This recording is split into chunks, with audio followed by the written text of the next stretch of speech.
Welcome to the Deep Dive. Emerald City Hockey's Seattle Kraken podcast.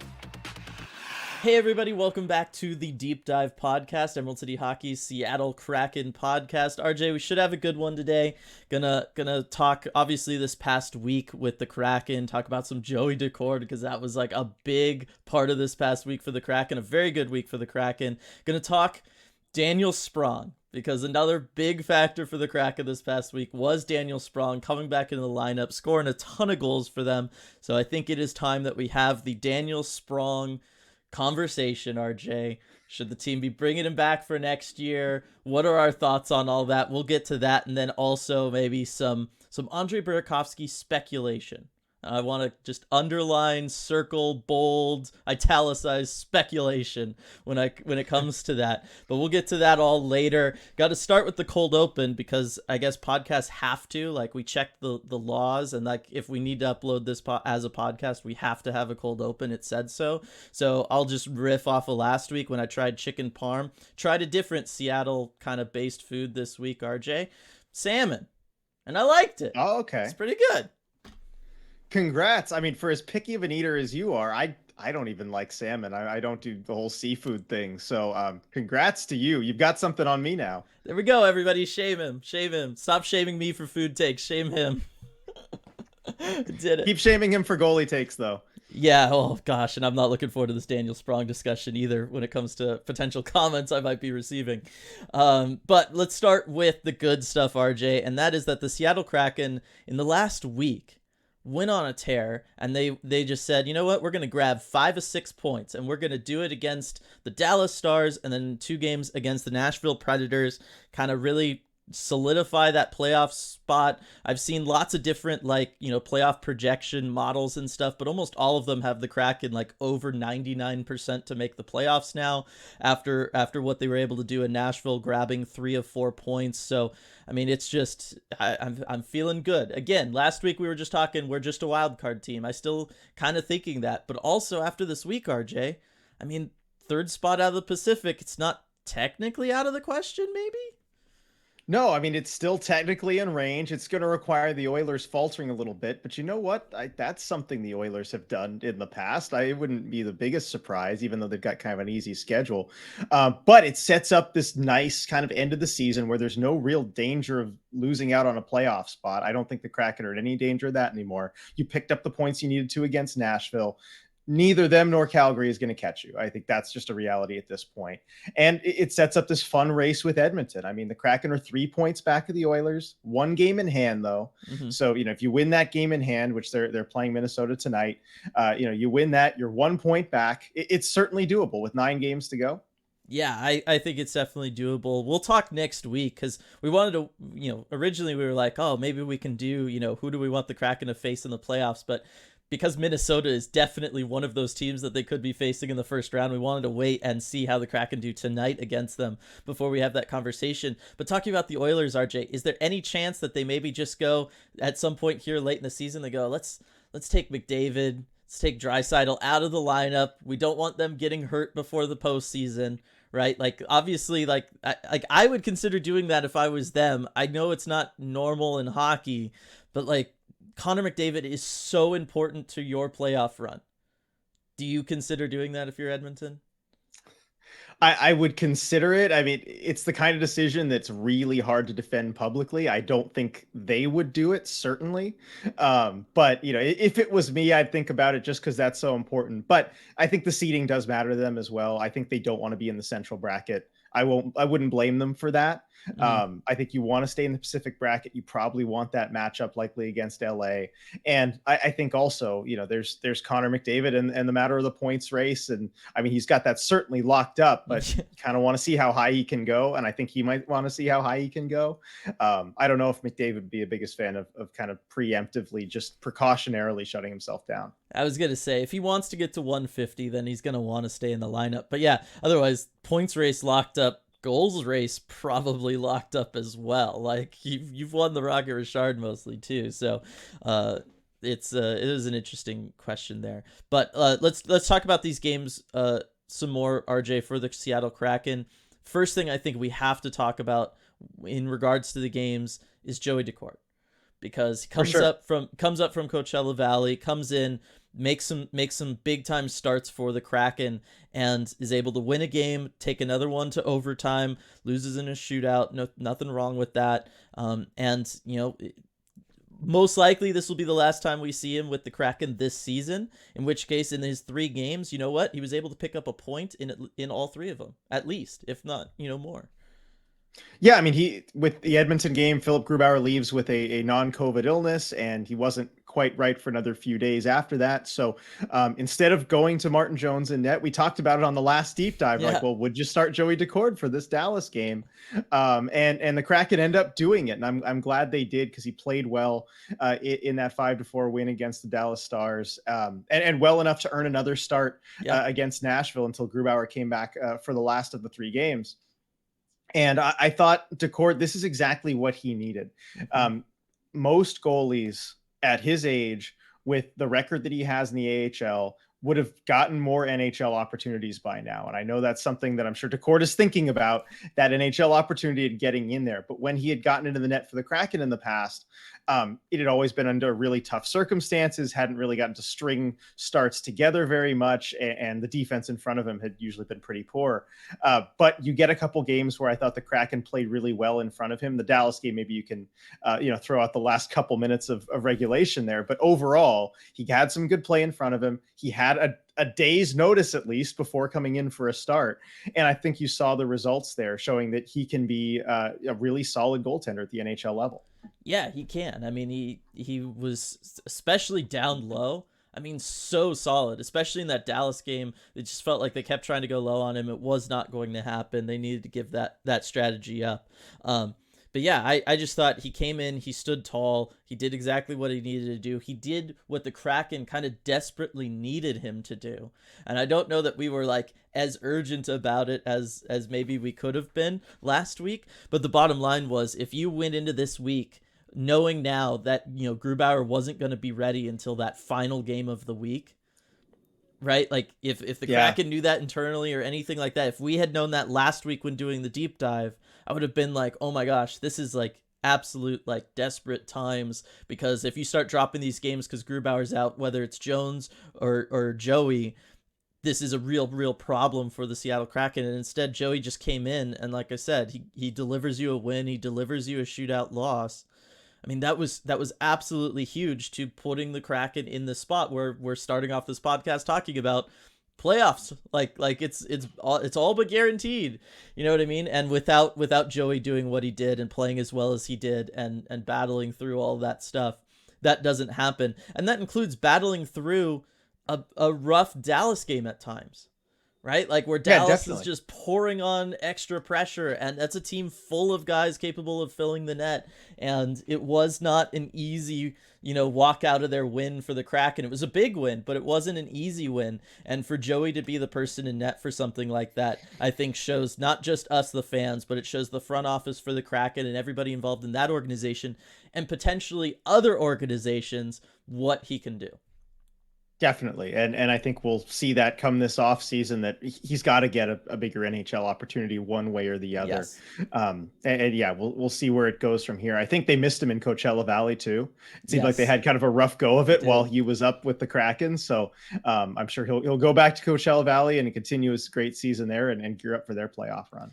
Yeah, because that should be a really exciting playoff run, as Coachella Valley is looking for that top, record in all of the AHL, and obviously Joey Daccord has been a big part of that for them.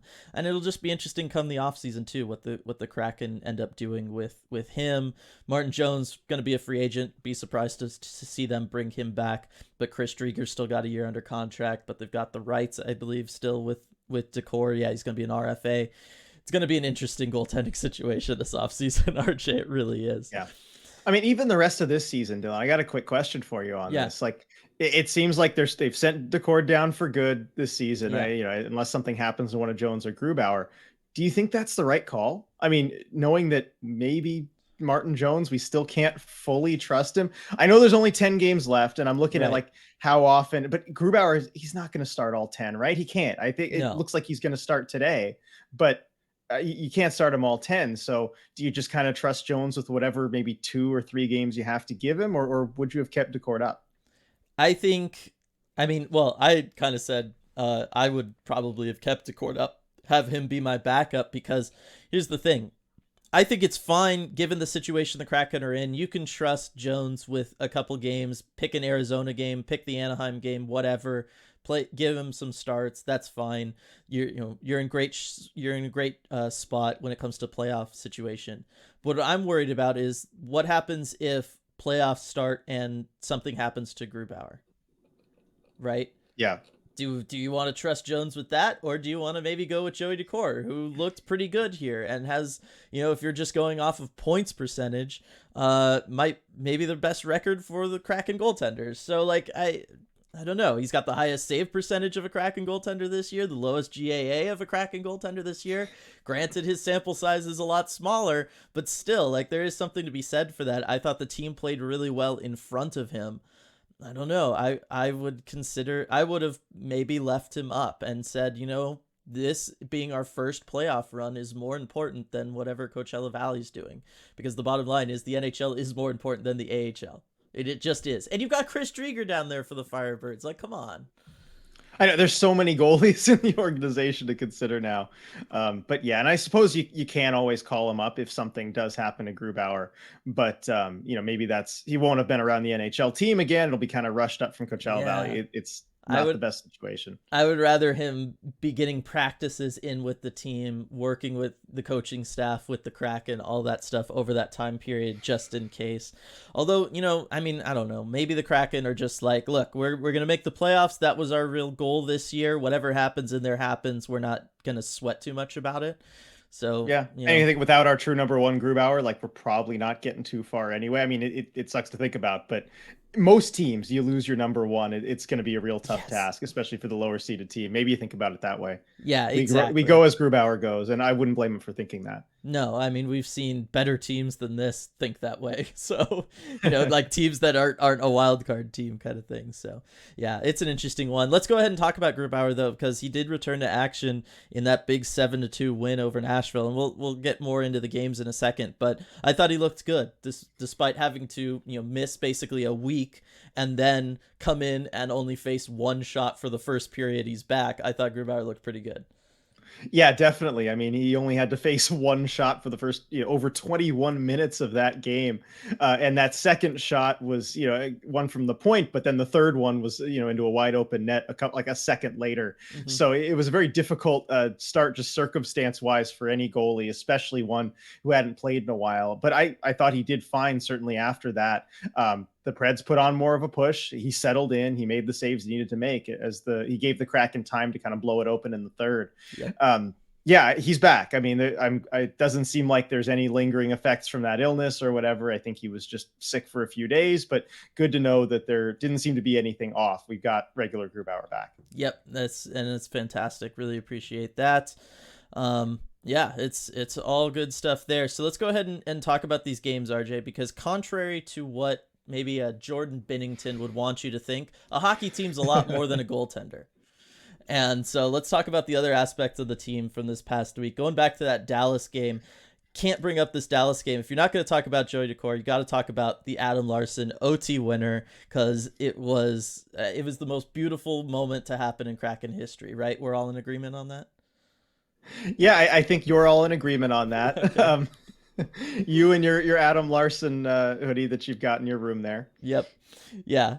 It was fantastic. I was really happy for him, especially, that we all saw that, that face he was making on the bench when that game goes to overtime after, Dallas is able to come back and tie it up with that literal last second goal from Jamie Benn.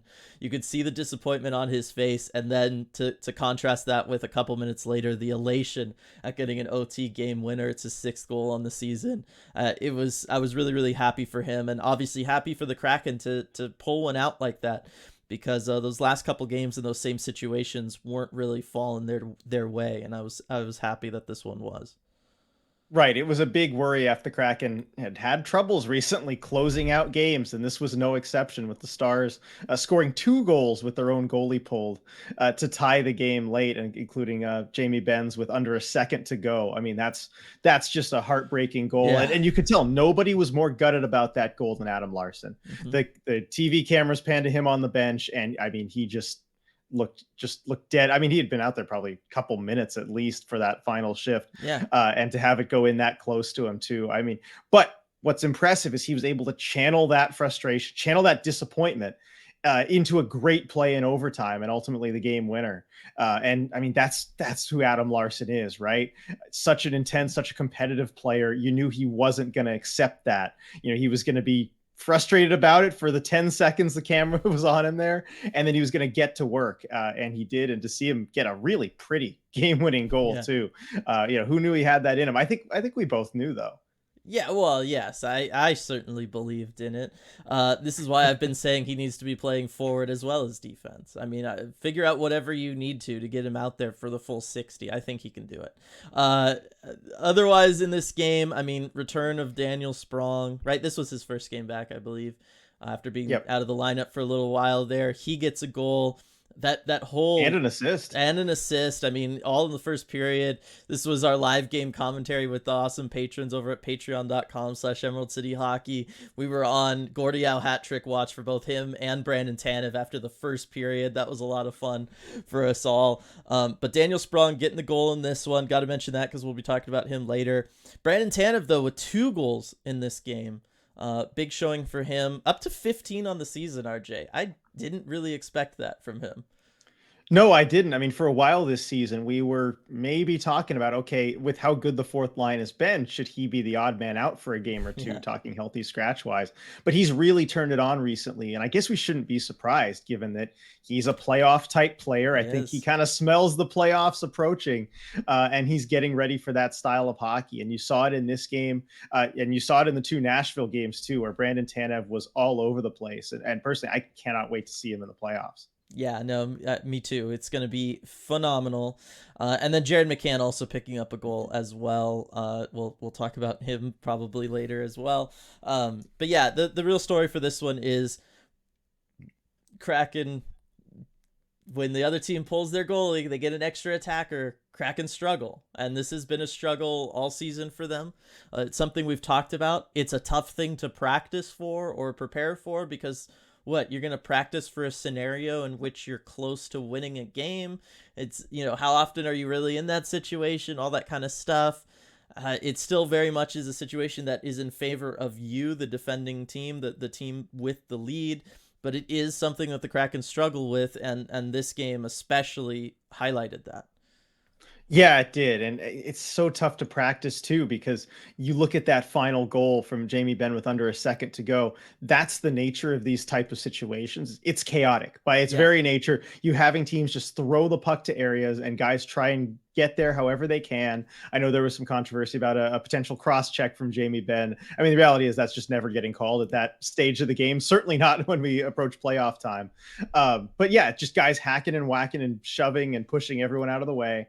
And it's so hard to practice that. You're certainly not going to practice, one of your forwards coming in and Yes. kind of cross-checking Vince Dunn in front of the net and whacking at that puck. It's just not something you can effectively practice. But I do think it is a mindset thing where it's Yeah. on the coaches and on the players to have that presence of mind where, when you get the puck and you have a chance to clear it, clear that puck out of the zone.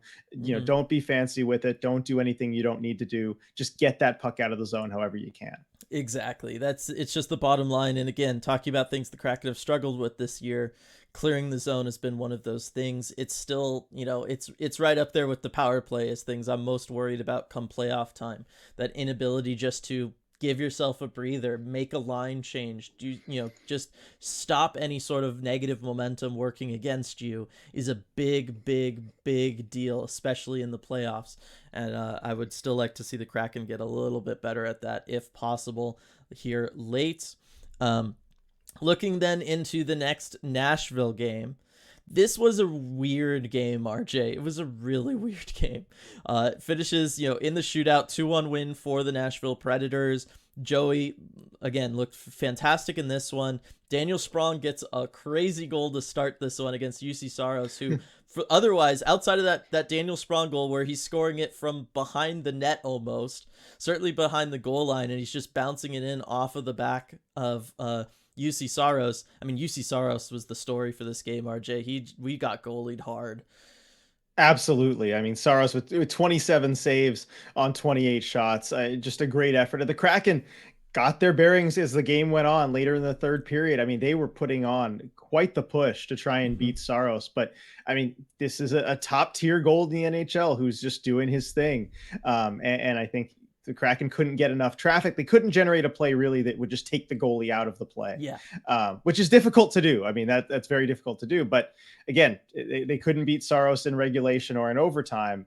And then it gets to the dreaded shootout. And yeah, they couldn't beat him there either. No, they couldn't. But yeah, you talk about it late. 11 shots in the third period for the Kraken. It was very one-sided in favor of Seattle. And yeah, like you said, they just couldn't get anything past him. I also thought for the rest of the game, thinking about strategy-wise, why they wait and pour on 11 shots there late. It felt like the Kraken kind of got lured into the whole Smashville trap. And it felt like maybe like an early season game against the Kings. I think back to the second game of the season against the Kings where the Kraken, and I believe Hackstall talked about it after that one, kind of wanted to be physical with a physical team and kind of match that energy, match that pace.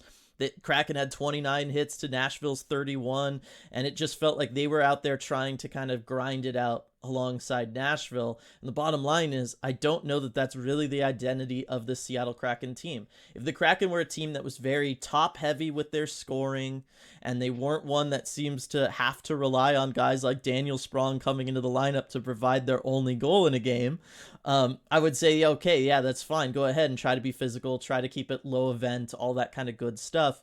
But the bottom line is, we've talked all season about the Seattle Kraken team as one that outscores their goaltending problem or outscores their defense problem, and they outscore it with depth. And so when you're sending out all four lines that all four lines are capable of scoring, and you're having them out there to try to be physical and just be hard on a forecheck and try to, muddy things up in the neutral zone. Like, yeah, that's fine. It's certainly a strategy. I just don't know that that's really what the identity of this roster is. No, it's not. And it's certainly what the identity of this Predators team is. And even more so because they're so banged up. They're missing so many of their skill players too. Roman Josi out of the lineup for both of these Nashville games. I mean, that is huge for them. Ryan Johansson out for the rest of the season, it seems like. So yeah, against that Nashville team, you just got to go out, be faster and be better than them. And you saw it on the Sprong goal, where it was a really quick kind of two-line pass out of the D zone from Vince Dunn, gets it to Morgan Geekie, who immediately finds Daniel Sprong streaking into the zone. And it was a little bit of a broken play there, put it a little bit ahead of Sprong, but still, I mean, you get the goal off of that, attacking them with your speed, but they just didn't do that enough over the course of the game. No, they didn't, and it kind of showed. It felt like this was a game that not only were, the Kraken getting goalied, but it was also one in which they were letting Nashville, a team that certainly when this banged up is not as good as them, dictate the pace of play, dictate what was going to happen. And yeah, I just don't think the Kraken can find themselves in that kind of situation again. And to their credit, they made adjustments. They did not do that for the next game against Nashville. Instead, they come out. Obviously, the game ends up 7-2. So, Kraken really got things going. But a lot of that came in the third period. But I was still impressed with what the Kraken were able to do in the first two periods. Obviously, Daniel Sprong opens up the scoring again. We're getting to him. We're getting to him, I promise. But it was also a good one for the Kraken in the sense that you had 3 first period power play opportunities. Eli Tolvanen is able to get a goal against his former team on one of those, gets you a power play goal, gets you up 2-0. And then from there, the Kraken were kind of able to dictate the pace of play, put a banged up Nashville roster, in a spot where they had to be making plays. And I really think that's where the Seattle Kraken team needs to be. Yeah, definitely. You could see the adjustments that were made, and especially too that first period Mm-hmm. was maybe the most dominant period the Kraken have ever played. Mm-hmm. Going back to the stats here, I think what was the shot count? 13-1. But I mean, the Predators only had one unblocked shot attempt the entire time, and it Yes. wasn't even at even strength. When you're able to do that, despite spending 4 minutes of the 4 minutes of the period shorthanded. I Mm-hmm. mean, that was just an overall impressive effort. The Kraken gave up nothing, but still had to kind of work their way to generating more high quality chances. You got a couple goals, but that's kind of about the amount that you earned in that period. And then, of course, the Preds tried to draw them back into that Smashville trap. They tried Yep. to get extra physical with the Kraken too, and there were some plays behind the play, like Brandon Tanev just got flat out knocked down by a Preds player in front of the bench. No call made, but he doesn't retaliate. He doesn't get goaded into a penalty or anything like that. Just gets up, takes a number, and heads back to the bench. And so they just weren't able to draw the Kraken in. And that speaks to the mental toughness, the focus to not get dragged into the mud. And ultimately, that's why you see that game turn out 7-2. Right, and the leadership too. I mean, I've never talked about leadership so much around a team that doesn't have a captain, RJ. But the bottom line is, it's because they have so many leaders. For them to also help keep everybody on board and on the same page, it's exactly what they needed. And then when you talk about Seattle dictating play, Seattle, when they are on, they are one of the best teams in the NHL at shot suppression. Nashville finishes that game with only 16 shots on goal. Right? Like, that's incredible. And meanwhile, the Kraken have 39. Like, it wasn't even like, oh, they just made this some low event game. Nobody really did anything. No, I mean, the Kraken were completely out there for this one. And then it finally showed in the third period when just everything was busted loose. Larson with the goal, Maddie with the goal, Jared with the goal, Bjorkstrand with the goal. So much here to talk about. I like Bjorkstrand staying hot. Larson apparently is just going to start scoring goals like crazy. I'm fine with that. But the big ones were Jared McCann getting to 35. He's got 10 games to get 5 more, try to get to 40. That's going to be a fun one to watch. And then the biggest story has to be Matty Beniers' first ever 20-goal season in the NHL, 50th point on the year too. I mean, it's just fantastic. Yeah, just an exclamation mark to this great rookie season that he's having, and to get 20 and 50 at the same time is pretty cool. And for a player who's had his ups and downs this season, as you'd expect any rookie to have, who's basically playing as a number one center on a playoff team. I mean, that is a really tough assignment, and you could tell how fired up he was after scoring that goal. Like, just go watch the video of his celebration. He was so excited for that one, especially after having what he thought was his 20th taken away. Feels like a week or two ago, Yeah. when Jordan Eberle tipped a puck later. So good to see Matty get his 20th of the season, and a lot of people just get goals to kind of get going again. I mean, this is really the antidote that a lot of players needed. Jared McCann, that rocket laser of I'm running out of words for it, of that wrist shot to beat Saros. I mean, just, we know what he can do, and he kind of resumes that what's the word? Chased for 40. Yes. No, and it was just really good to see too, like, the Kraken just go off like that. And you could tell they were all having fun, and you can just tell it's nice when a team, especially on the road, and this team tends to only do this on the road, can just do that and let loose and score a bunch of goals and feel good. And it's just one of those releases for all the yucky stuff that they had been dealing with for a while there. You could just tell that all of those burdens were being lifted off of their shoulders altogether. Really, really fun. Can't wait to see what they have in store for us tonight against Minnesota, because I just, how could this not carry over? Yeah. And I think we can't leave that Nashville game without talking about Eeli Tolvanen. Yes. Because he scores a couple goals earlier in the game. Mm-hmm. And I mean, you talk about, great release for players, great elation there, and somebody who wanted goals. You could tell in that first game against Nashville, he wanted a goal. Well, he scores a pair against his former team, gets named the first star of the game. Mm-hmm. I mean, Nashville, they were already regretting waiving Eeli Tolvanen, but they got to see it up close in this one. Oh, yeah. And that, I mean, nothing could feel better, I'm sure, for Eeli Tolvanen than being able to do that in a game like that.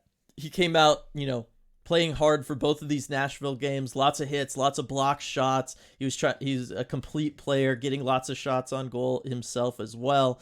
And then, to get that breakthrough and to score not just one, but two, that's got to feel great. For your first ever multi-goal game, to do it against your former team like that, that's got to be really, really, really, really cool. Very, very happy for him. But okay, let's talk Daniel Sprong now. All right. We talked about I'm these ready. games, and as we talked about these games, every time I talked about a Daniel Sprong goal, because he did. He came back into the lineup and he scored 3 goals in 3 games, was a part of some other ones.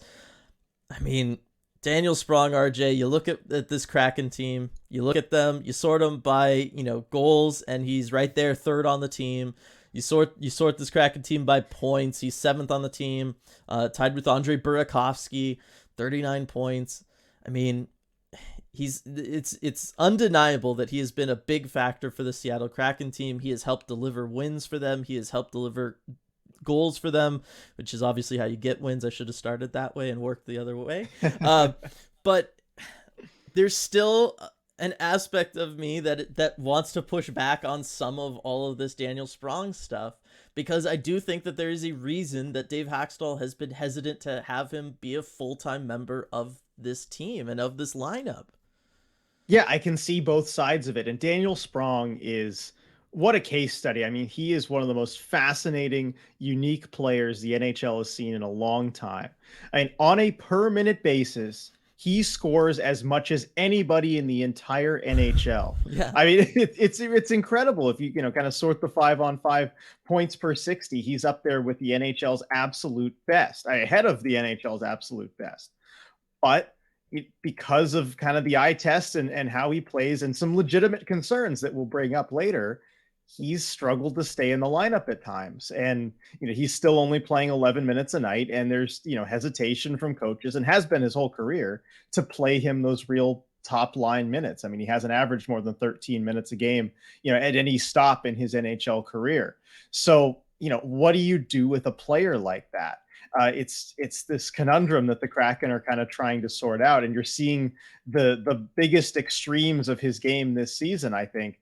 But when he's on an upswing like this, 9 points in his last 9 games and a 3-game goal streak, he's impossible to ignore.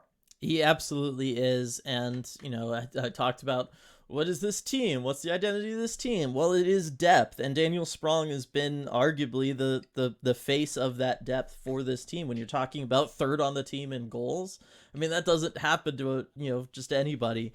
And so it's just, I look at him. You go back to like one of those Nashville games, and you watch him kind of just try to solo 1v4 against the Predators, and he just turns the puck over, and the Predators are able to get started the other way while the Kraken are still mid-change. And I still see plays like that, and I go, okay, this is why Haxtell has been hesitant to have him in there. Haxtell's talked about, wanting to develop a fourth line that can be a little bit more defensive, a line that's going to be, more so keep things, low events, nothing happening on the ice while his higher up lines rest on the bench come playoff time. But at the same time, it is undeniable what Daniel Sprong is capable of doing. He does have one of the top shots in the NHL. There's no doubt about that. He's a fast player. He can get up ice really quick. He can shoot with speed, which I think is a big thing to mention. There's a lot of players with speed. There's a lot of players with great shots. There's a lot of players with both, but they can't always combine the two all the time. But Daniel Sprong has proven time and time again this season that he can. My big thing is, I think what would really sell me, RJ, on Daniel Sprong is if he was able to contribute more on the power play. And I know that, the power play as a whole for the Kraken is abysmal. I'm going to use that word. It's really bad. They were able to get that one Tolvanen goal in that last Nashville game, but that was their first power play goal in like a really, really long time. And you just can't have that be the case. And I feel like if Daniel Sprong was going to be a guy that I felt like you could more reliably count on in bigger moments, I would see him pop up more on the power play. I don't know. Is that unfair of me? Is it unfair of me to ask anything from anybody on the power play this year, RJ, just when it's been so bad in general? I know it feels like it, right? And my answer that I've given you all season is it just goes back to deployment, and they just need to utilize them. We talked about this with Bjorkstrand, and I can't remember the last time we've really seen the power play kind of feed that Sprong one-timer. It's been there. He's been in that spot on the power play. But if you're not going to use that shot, and if you're not going to kind of direct the puck to it, there's no point in him really being there. Like as a distributor, you can probably find somebody better on that spot. So part of me again wants to just blame the usage and the deployment, because I just can't remember them feeding it like they have kind of the Tolvanen one-timer recently. Since Tolvanen showed up, that's kind of the play that they tend to go with when they want the one-timer from one of those spots. Like it's still there. Sprong will still use it, but it's not like it was earlier this season. And that's true, though. That's something that he kind of has to bring if you're going to bring value in certain ways. Like I've talked about Sprong, even comparing him to like a gadget player in football, where he's playing fourth line minutes, but you throw him out on the power play for that shot, and it's able to help you quite a bit. So I don't think that's unfair to expect that of him. And we did see it more earlier in the season compared to now. So maybe that's part of the reason that Hackstall's kind of maybe choosing to move away from him before this recent stretch. But like overall, you talked about the philosophy of the fourth line and Hackstall maybe wanting to go to a more defensive kind of grinded out type fourth line. I'm really interested for your take on that, because this is, I think, one of the big debates the Kraken can kind of have like later on in the season. It seemed like Hackstall had picked a side. He wanted a more defensive grinding fourth line, but I think his plans had to maybe change, or at least just be rethought after John Hayden goes down for the season. And now Sprong's back in the lineup. The fourth line's doing their thing like they were earlier this season. Like, what do you think should be the role of that fourth line? You put yourself in Dave Hackstall's shoes.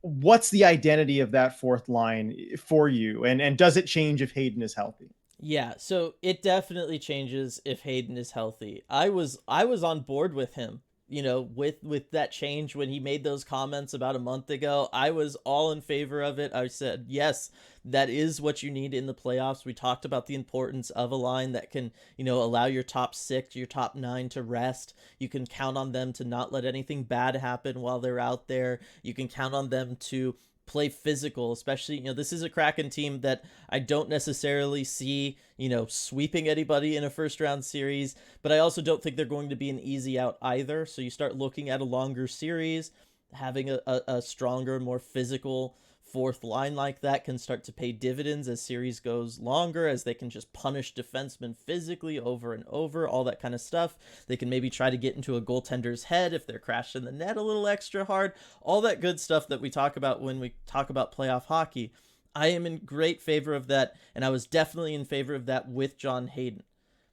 With John Hayden removed from the equation, however, and I look at the roster, and like I talked about earlier, I look at the Seattle Kraken roster and I go, you're not built for Smashville. You're not built for that kind of thing. And certainly if you're going to be having a lineup where you've got a Ryan Donato, a Daniel Sprong, a Morgan Geekie, all these guys down in there around that section of your lineup, I think if I'm the Kraken, you just got to lean into it.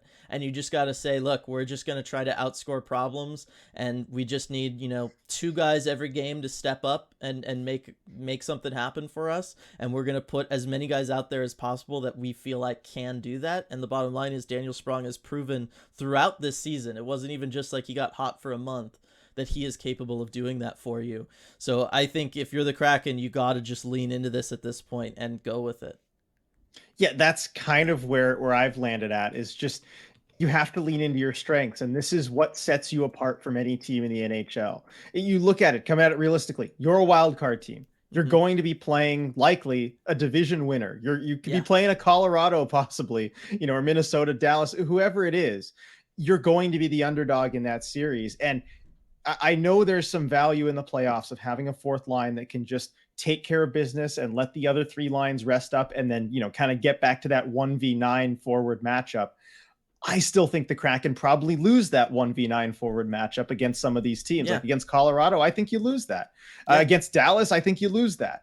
And so you have to go with your kind of ace in the hole of what can turn the tide for you in a series, something you have that nobody else does. And maybe it'll flame out and fail and they'll get lit up, but they have the chance to bring you an upset. And that is this fourth line playing the way that they do and contributing this goal scoring in a way that just doesn't look sustainable at all, but it's been sustained all season. So you're right. I think they need to lean into it at this point. And Daniel Sprong has to be the centerpiece of that. I think you take the good with the bad. Exactly. If I'm them, I start trying to find ways. And, really the fourth line's done a good job of it all season, but to get him in situations where he can use his shot with his speed, where he can be getting up ice and creating problems for teams. Because the bottom line is, come playoff time, team might be that much more desperate to try to stop an opportunity like that. You start drawing penalties more often, all that kind of stuff. Like, there's a lot of good that can come from it besides him just skating in, getting a breakaway and scoring on it. There's still a lot of positives that can come out of that scenario. So yeah, I'm in favor of them kind of just leaning into it, utilizing Daniel Sprong to the best of their abilities and the best of his abilities, and seeing what happens. But that's for this season, RJ, because the Kraken also have to make a decision around Daniel Sprong beyond just this season. He is an RFA. He's 26 years old. This is the last year. He's got arbitration rights. If you're the Kraken, and assuming he doesn't just go on some crazy tear and he takes you to a conference final all on his shoulders, all that kind of stuff, RJ, What do you think about this situation long term for the Kraken? Because it's one thing to lean into him this year when he's been hot all season. It's, you're dealing with an injury to a different player that otherwise maybe would be the person you'd want to focus a line around, in John Hayden, or at least a style around. What are you thinking when it comes to Daniel Sprong's long term future as a member of the Seattle Kraken? I'm thinking the Kraken have a really big decision to make, and it kind of relates to like, you have Morgan Geekie, Ryan Donato expiring. Yeah. I think you're going to see a lot of these depth guys that have kind of become fan favorites have to go, and maybe you can keep one at most. And should that be Daniel Sprong? It's an interesting question. As much as I enjoy what he's brought this season, I think you need full buy-in basically on that. We're going to have a skill fourth line concept. And even then, I'm not sure if you can keep him, because the value in a Daniel Sprong this season comes from the fact that he is making league minimum salary. Yep. You brought him in on a tryout, you sign him to a league minimum deal, and that's where his value comes from, because you have to make cuts elsewhere if he's making more money or something kind of more appropriate to what his production is. And the real key is what that dollar figure is going to be. And I think you've got to have a hard line that you can't go above. So to explain kind of how this works, because you mentioned that Daniel Sprong has arbitration rights. Now that's going to be absolutely key in this equation if you're looking at it from the standpoint of GM Ron Francis, where as a restricted free agent, the Kraken can retain Daniel Sprong's exclusive rights to sign him to an extension. But in order to do that, you have to give him a qualifying offer. Now, that's not a big problem. Basically, you just got to offer him about league minimum salary. That's not a problem. But when you do that, and Daniel Sprong gets the rights to an arbitration hearing, so a neutral arbitrator will go in, hear Daniel Sprong's case, hear the Kraken's case, and decide on a contract length and a dollar figure that Daniel Sprong, is entitled to for next season. And this would be the most interesting arbitration case that I have ever seen. I talked about it when we started talking about Sprong, where on a permanent basis, he scores as much as anybody in the league, but he's still a fourth liner, still struggling to stay in the lineup. And you can make really good arguments on both sides. Yep. And it would get heated. It would get nasty, I'm sure, as arbitration hearings tend to do. But if you're Ron Francis, you want to avoid that at all costs. I would have, you cannot afford to do arbitration with Daniel Sprong. So I don't think you can qualify him. I think Sprong is going to become an unrestricted free agent, free to sign anywhere. And when he hits the open market, I've got to feel like some team is going to see the production and maybe offer him more than what the Kraken can do. Yeah, and just, to add a little bit more to the arbitration thing, an arbitration hearing is literally a team coming in and saying, a player coming in saying, because I can do X, Y, and Z, I'm worth this. And the team saying, yeah, but because you're not good at X, Y, and Z, this other thing, or A, B, C, we don't think you're worth that much money. Tell me ever when that's been good for, both parties to go through a process like that and not walk out having ill feelings towards the other side. It's impossible, right? There's just no way you can do it and have things work out long term. Yeah, you can settle on whatever the arbitration, judge says, and you go with that, and that's that. But you're not going to ever have a long-term relationship with that player, because you just, in semi-public said you stink at all this stuff. Why on earth would I ever give you money? Like that's how the players take it, because that's basically what it is. And so it's it would be a nightmare scenario. I'm with you. It would be fascinating just to see like what, with all the different numbers and situations being thrown around, how the arbitrator would make the decision, and what kind of dollar figure they would award. Now, But see, it's perfect if there's no salary cap and you can yes, basically just make the arbitration hearing like pay-per-view, just, yep, sell tickets to everyone to watch it, and it'll pay for whatever the arbitrator decides is the salary exactly. should be, and just takes care of itself. You let Sprong in on it beforehand and be like, look, let's just get it as heated as possible and sell as many tickets as we can. But in the salary cap world, it doesn't work that way. Right. But when you're talking about, a player that scored 19 goals for you this season, is third on your team in goal scoring, I get why people would be like, well, I don't want to lose him, just pay him the money. The problem is, I mean, based on this, I got to think the cheapest you could get him for would be 1.5, right? Yeah, absolute cheapest. And that's, Absolute yeah, cheapest. maybe closer to 2 million per year, which in the grand scheme of things for a hockey player, that's not like crazy money. But do you want to tie up $2 million that, that's $2 million that can go towards Vince Dunn's extension? It's $2 million that can go towards Matty Beniers' extension. It's $2 million that could go towards Shane Wright's extension one day, or your ability to bring in another piece, another defenseman, somebody else further down the line. That do you want tied up in a Daniel Sprong who, let's be real, is just having a really hot contract year. And this is something we've seen many times, RJ. Right? Like Daniel Sprong is old enough, he is 26, he has been in the league long enough for us to know that this is not really who he is. He is not going to be shooting 16.2% out there all the time for you. He is not going to be third on your team in goal scoring year in, year out. It is not who Daniel Sprong is as an NHL player. So I think it's one of those where you just got to say, look, thank you so much for what you were able to do for us this year. You scored some big goals for us. You helped us get to the playoffs. Whatever happens in the playoffs, you helped us with that too. That was awesome.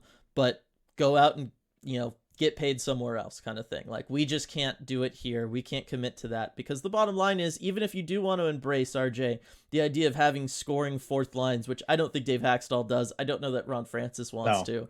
But even if you want to embrace that, the bottom line is, if you lose Sprong, you're bringing in Shane Wright. You telling me Shane Wright can't come in and score 15 to 20 goals next year? You got Cole Lind with 27 goals right now at the AHL level. You telling me you can't bring in Cole Lind next year and have him score 15 to 20? I mean, maybe that's a stretch for Cole Lind, but he could probably get Yeah, I'd say 15. so. He could probably get around, 10 to 15 goals for you and help you out on the fourth line. Like, you have options. Ryan Winterton, you know what I mean? Like, you have options in your system that you can use, or you can just go out and trust your analytics department to try to find the next Daniel Sprong. You know what I mean? Again, even if they don't get you 20 goals, if they get you 15, that's probably all Sprong was going to get you too. But if you get them at half the cost, that frees up money for somebody somewhere else. And I think that's the way the Kraken have to approach the fourth line, because that's just how teams have to approach the fourth line. There's no way around it. If you want to be able to afford big time players, you want to be able to take care of your Matty Beniers, your Vince Dunns, you got to give somewhere else, and the fourth line is the place to do that.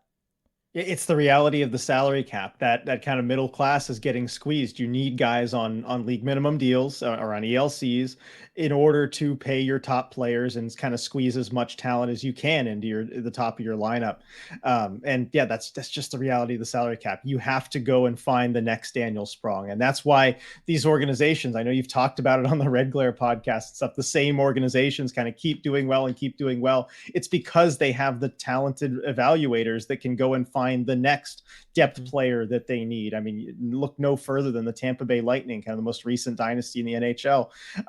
With guys like Blake Coleman, their whole third line, basically having to change that out and bringing in, the next player there with trading for Nick Paul, trading for a Brandon Hagel, trading for a Tanner Jeannot this year. You have to cycle in and find the next of whoever it is that you've just had once they go get paid. And it's unfortunate for teams and for fans too, who get attached to these players. You'd love to see the same guys be able to stick around. But that's just not how the league works right now. So I agree with you. I think they just need to go find the next Daniel Sprong, but again, we'll see in this case. I wonder, because you look at Ryan Donato last year, who Yeah. was, had kind of an impressive season. And from what we heard, it seems like he took less money to stay in Seattle, on that 1.2 deal. And I think if you kind of span that out and compare it to what Sprong's production is, maybe that 1.5 is about right. And Yeah. at that 1.5 figure, if there's not a ton of interest around the league, I'd have to consider it, but you'd have to buy in to knowing what you want the fourth line to do. And I just don't think Hackstall is there. I don't think he's there, and like I said, I don't But if know I that. was the coach, I'd think about it. Yeah, I mean, we just gave all the reasons why you kind of have to for the rest of this season, right? You're gonna have to live and Yeah. die by it for the playoffs.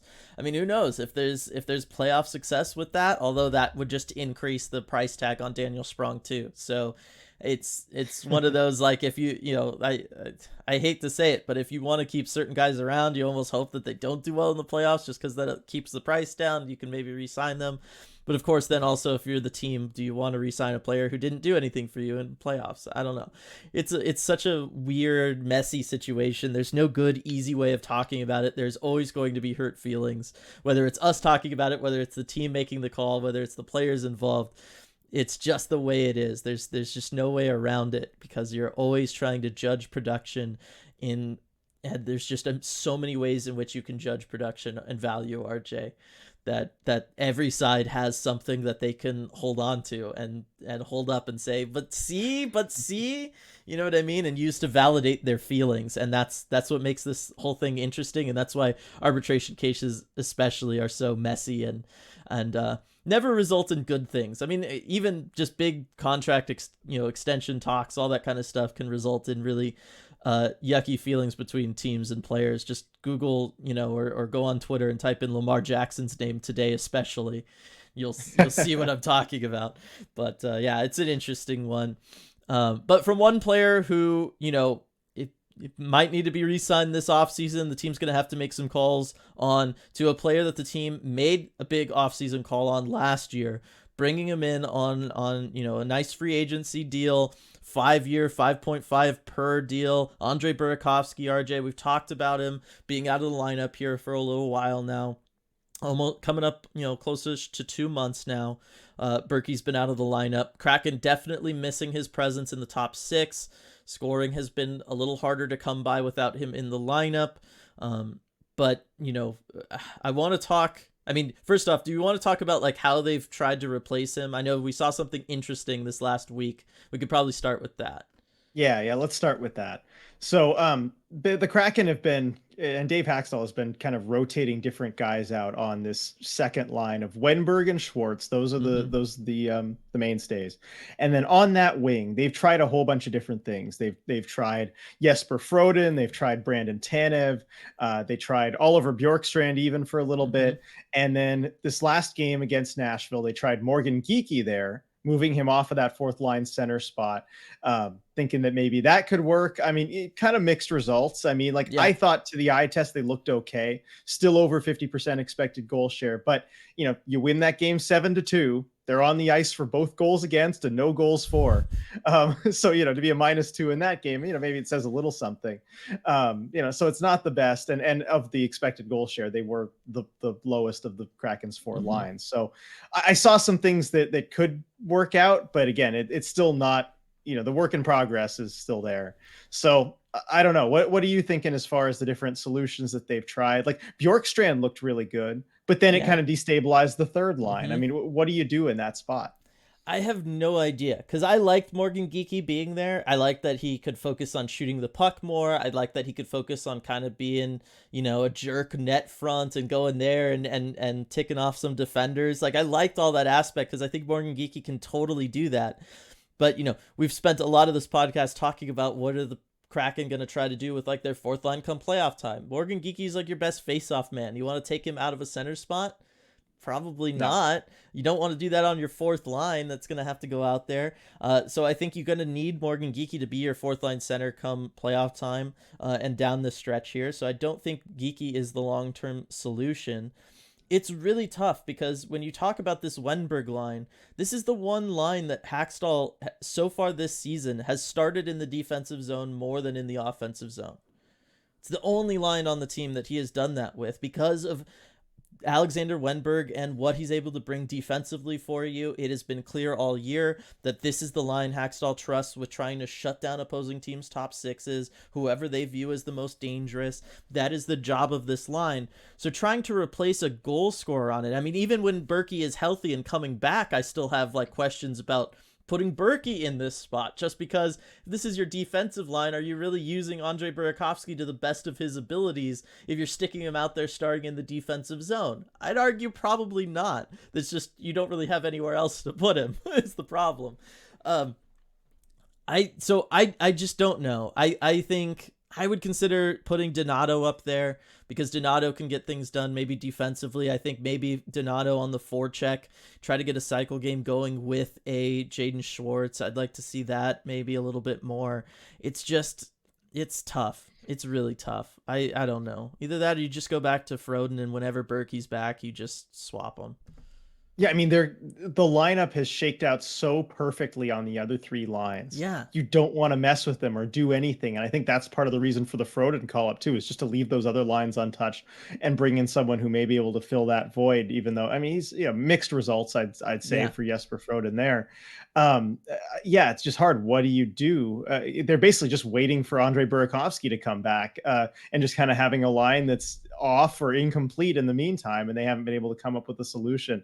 I mean, if there was more time left in the season, I would like to see Cole Lind there. I don't want to take away another big piece from Coachella Valley, and it's tough to just throw him out there, in a playoff push and all this stuff. So I don't know about the reality of it right now, but I'd like to see what Cole Lind could do in that spot. But I just don't think there's enough time left. No, I don't think there's enough time for that either. I think that would just be more disruptive than productive, unfortunately. Agreed. The other thing that I would do is, and this is if the Kraken had more depth, at as far as high scorers, guys that could reliably be counted on to score, is I would look at, maybe sliding Jared McCann down or something, because he can be defensive, and you can just turn that into your defensive line of Schwartz, Wenberg, and McCann. They're going to lock everything down. You don't have to rely on them. They've got pieces. They can create offense if you want. Wenberg can help set up McCann when they're in the position to do so, and then you put Berkey back up with Eberle and Beniers. The problem is I don't know that was always the best looking line earlier in the year, Beniers, Eberle, and Berkey. And with McCann right now, I mean, he is the only guy that you can, reasonably expect to score you a goal in any given game. You can't change that. You need that. No. You need that going into the playoffs. So until the Kraken have more high scoring, you just can't mess with McCann right now. So yeah, it's just a tough, difficult situation all the way around. One in which I don't think there's a good answer for, other than to just kind of keep doing what the Kraken are doing and wait it out. Yeah, although I wonder if it's a bit of a moot point, just because, well, we don't know when Burakovsky's coming back. Yes. But assuming he comes back by the playoffs, then okay, well, then he just slots in there. And we talked about it with looking at the standings. Like, the Kraken aren't in this desperate position where every single point necessarily matters. You're kind of locked into that top wild card spot at worst. Mm-hmm. Maybe you can afford to just throw whoever on that line, and when Burakovsky comes back, he comes back. Again, I don't know anything. They haven't updated us on his condition any further. Mm-hmm. He didn't make the road trip, it looks like, but I gotta think he comes back for the playoffs. But we talked about this a little bit beforehand. It sounds like you might disagree on that. Yeah, it's tough without knowing what it is, obviously, because like if we had a diagnosis, we could very easily have some sort of timetable around that. But I was thinking about it the other day, and it hit me. I was like, well, we talked about this last week, RJ, when it comes to the team and their practice schedule and all that stuff. And I brought up the idea of maybe one of the downsides of that practice schedule would be soft tissue injuries, right? And so I was thinking, well, if it is a soft tissue injury, we saw it was a non-contact injury. It's one of those things that makes you very much think of like an ACL tear. It's obviously not a full ACL tear. They would have said so by now. He would have had surgery. He would already be starting on his rehab process. So we know it wasn't an ACL tear, or at least not a complete tear. I all of a sudden it like clicked in my mind. I do wonder if it's a partial ACL tear. So then I looked up what the timetable is for recovery and rehab for a partially torn ACL tear. And for a normal person, a non-athlete, just to rehab a partially torn ACL, not to have surgery, you're looking at 3 months. this happened early-ish February. That would put him in early-ish May, right? Like that early April or early Wait, April. no, May. no, March, April, May. Yeah, you're right, early May. Early May, so he's missing the first round at the very least. And that's for a regular person who doesn't need to go out there and play pro sports, much less pro hockey playoff time. You know what I mean? I don't know that you want to ramp that up if that's what he has. And again, we have no idea. This is purely speculation based on the very limited knowledge we have available to us. But if that is something that he's dealing with, and maybe it's a partial MCL or any sort of partial tear, though, I got to think, one, he just might not be ready in time for playoffs, just on its face value. And two, if you're the team, do you want to risk him coming back early on something like that and risk a full tear where then you're looking at him not being able to join your team again until February next year? If he completely tears it, needs surgery, and goes down that whole rabbit hole, I mean, that's like at least a 9-month recovery time. We just went through this with Tanev and Drieger. You're probably looking at next calendar year for Berkey coming back if you do that. I don't think, based on the Kraken, being in a wild card spot, this very much just being like a let's make the playoffs year and see what happens, I don't think it's worth risking all that hockey next season, if that's what's going on, in trying to push him back for a playoff run this year. Yeah, it would certainly go against the philosophy that they took at the trade deadline of, look, we're not going to kind of mortgage the future here to help us this season. Whatever happens this season is what happens. But I still think about it. This is playoff hockey. Mm-hmm. And we know the kind of crazy things that players will play through in the playoffs. I mean, Joe Thornton played a whole first round series with a completely torn ACL. That he had torn maybe a week or two earlier. I mean, it's it's kind of nuts what players will do.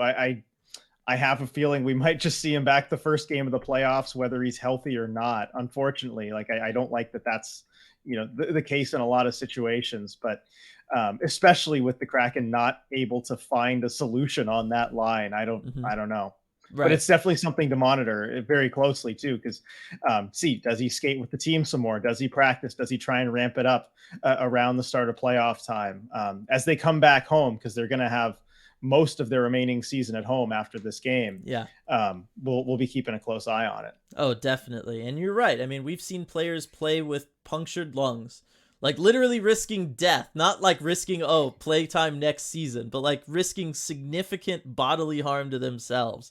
It's just one of those, like, at some point, I don't think all that stuff is good. I know it's always been lauded as, look how tough hockey players are, all that kind of, macho whatever stuff. I don't think that's good. I don't think that's healthy. I don't necessarily think playing with a rib puncturing your lung is a good thing and should be applauded. I think that's stupid, frankly. I think it's very stupid that you would risk your life and your family's well-being and all of that stuff for a game. But maybe that's just me, and maybe that's not a popular opinion around hockey. I don't know. But I also think that it's one where I think the teams need to start getting more aggressive with what they're going to allow players to play through. And for me, if I've got a guy that's dealing with a partially torn significant ligament like that, I am not rushing that player back unless I really think that I've got a shot at it this year. And if I'm the Kraken, I don't know. Maybe they do. Maybe every team all the time just thinks this is our year.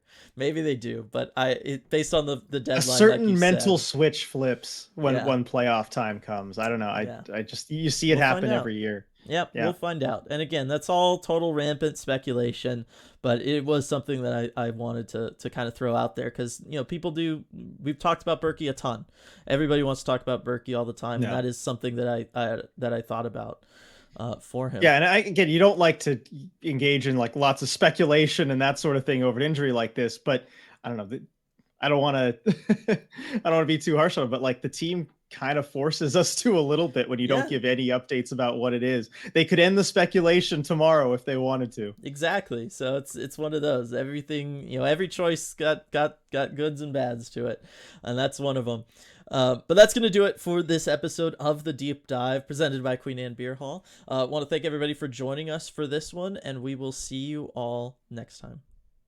Hey everyone, before we go, we just wanted to give a quick shout out to all of our awesome patrons over at patreon.com/Emerald City Hockey, especially our Terror of the Deep patrons: Absurdly Sane, Alex, Andrew, Anonymous, Ben, Burnt Creme, Chris, Connor, Coop, Daryl, DJ Singletone, Duthin, Eli, Evan, Gaby, Gary, Gregory, Jay, Jeremy, Joni, Joshua, Keegan, Kepler, Kitty B. Kraken, Leanne, Light, Lonnie, Mark, Maya, Michelle, Noah, Nori, Nunya, Paige, Paul, Rebecca, Sarah, Scott, Sean, Shoeshine, Skeletal Tendency, Steven, Striatic, Tasty Kobold,